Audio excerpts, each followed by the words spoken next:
Assalamualaikum warahmatullahi wabarakatuh. Waalaikumsalam warahmatullahi wabarakatuh. Apa kabar Ibu-Ibu? Alhamdulillah baik, Bu. Terima kasih atas kesempatannya untuk hadir di sini. Kita berkumpul di sini untuk Kombel Informatika. Baiklah Ibu-Ibu, kita akan membahas mengenai perencanaan yang sudah kita terapkan di kelas pada saat implementasi kita.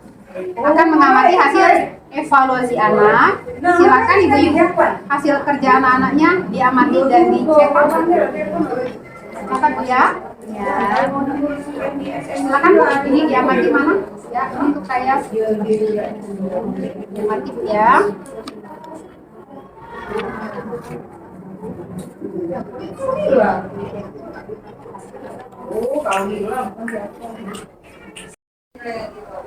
Ya, baiklah Ibu-Ibu, setelah yang kita amati dari implementasi pembelajaran yang kita lakukan, jadi kira-kira bagaimana kalau Bu Yosi sendiri hasilnya? Ya, terima kasih Bu Eva. Setelah saya melakukan dan menerapkan media yang sudah kita bahas minggu lalu, di kelas saya itu masih ada kendala, terutama mereka tuh tidak bisa secara langsung itu untuk misalnya melalui fokus tadi Bu ya. Nah, mereka masih harus dan YouTube tadi mereka masih perlu bimbingan secara private, sendiri-sendiri, karena mereka baru mengenal komputer itu. Nah, ada yang sudah mengenal mungkin lebih mudah ya Bu ya. Nah, yang untuk yang baru awal itu agak susah. Ibu Iyi sendiri?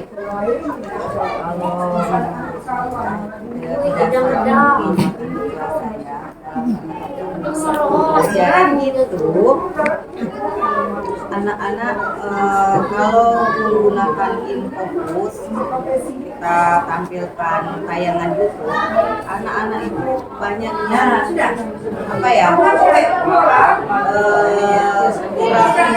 fokus, dia masih sibuk sendiri-sendiri, jadi tetap butuh pendampingan. Kalau Ibu Epi sendiri? Kalau saya dari ketiga media kita tersebut, yang paling efektif itu adalah praktik langsung atau karena mereka secara tidak langsung memegang komputer, baik itu komputer, keyboard dan mouse. Ada kendala Bu? Kalau kendala, mereka kan baru mengenal, jadi harus mengenal dasar-dasar komputer. Baiklah Bu Eva, dari hasil pendapat dari Yosi, MP dan saya sendiri, sini bisa saya simpulkan bahwa dari penerapan 3 metode yang kita terapkan di pembelajaran informatika, dari share YouTube, dari yang on focus, dan yang satu lagi pendampingan atau pembelajaran mandiri, semuanya yang paling efektif itu tetap pendampingan mandiri bisa kita simpulkan. Jadi dua-duanya bisa kita pakai. Siswa yang sudah lihai atau sudah pintar itu bisa juga kita perbantukan untuk menjadi teman sebaya, tutorial teman sebaya. Jadi mereka yang sudah paham, yang sudah mengerti, dia bisa membantu teman yang lain. Di samping juga dengan guru yang praktek dan juga langsung menerapkan on fokus seperti itu.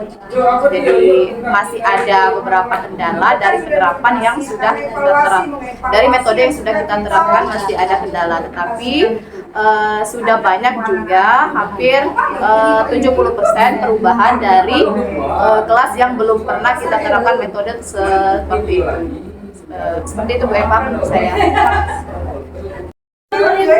Jadi dari deskripsi anak yang telah kita amati dapat kita simpulkan bahwa penggunaan metode dari ketiga metode tadi, yaitu metode menggunakan fokus, menggunakan tutorial dari YouTube, pendampingan privat, dan perlu kita tambahkan satu lagi seperti yang disampaikan oleh Mbak tadi, yaitu tutorial sebaya.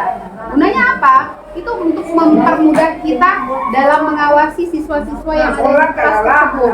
Benar sekali Bu ya. Tutorial sebaya tadi kita ambil dari siswa itu lah, Bu. Siswa yang sudah paham.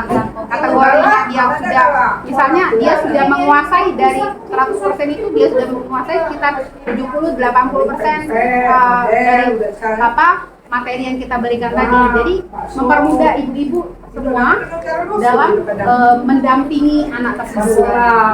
Untuk jumlah tutor sebaya itu bagaimana ya Bu Eva? Boleh dari satu? Boleh, 1, 2, 3, 4, 5 boleh. Karena kenapa? Semakin banyak tutorial sebaya, maka akan mempermudah kita untuk menyampaikan dan mengoreksi atau memberitahu siswa-siswa yang perlu bantuan tadi. Demikian. Jadi bisa menghemat waktu kita Bu ya dalam pengajaran. Sangat sebaya itu berarti anak-anak yang sudah paham, Iya. anak-anak yang belum Yang paham. paham. Jadi Diambil dari siswa. ya. Mana Baby? Baiklah Ibu-Ibu, demikianlah pertemuan kita untuk membahas tentang implementasi pembelajaran kita yang sudah kita terapkan kepada anak didik kita. Terima kasih atas waktunya. Semoga kita nanti akan bertemu kembali di Kombel Informatika selanjutnya. Terima kasih Ibu-Ibu. Bye bye.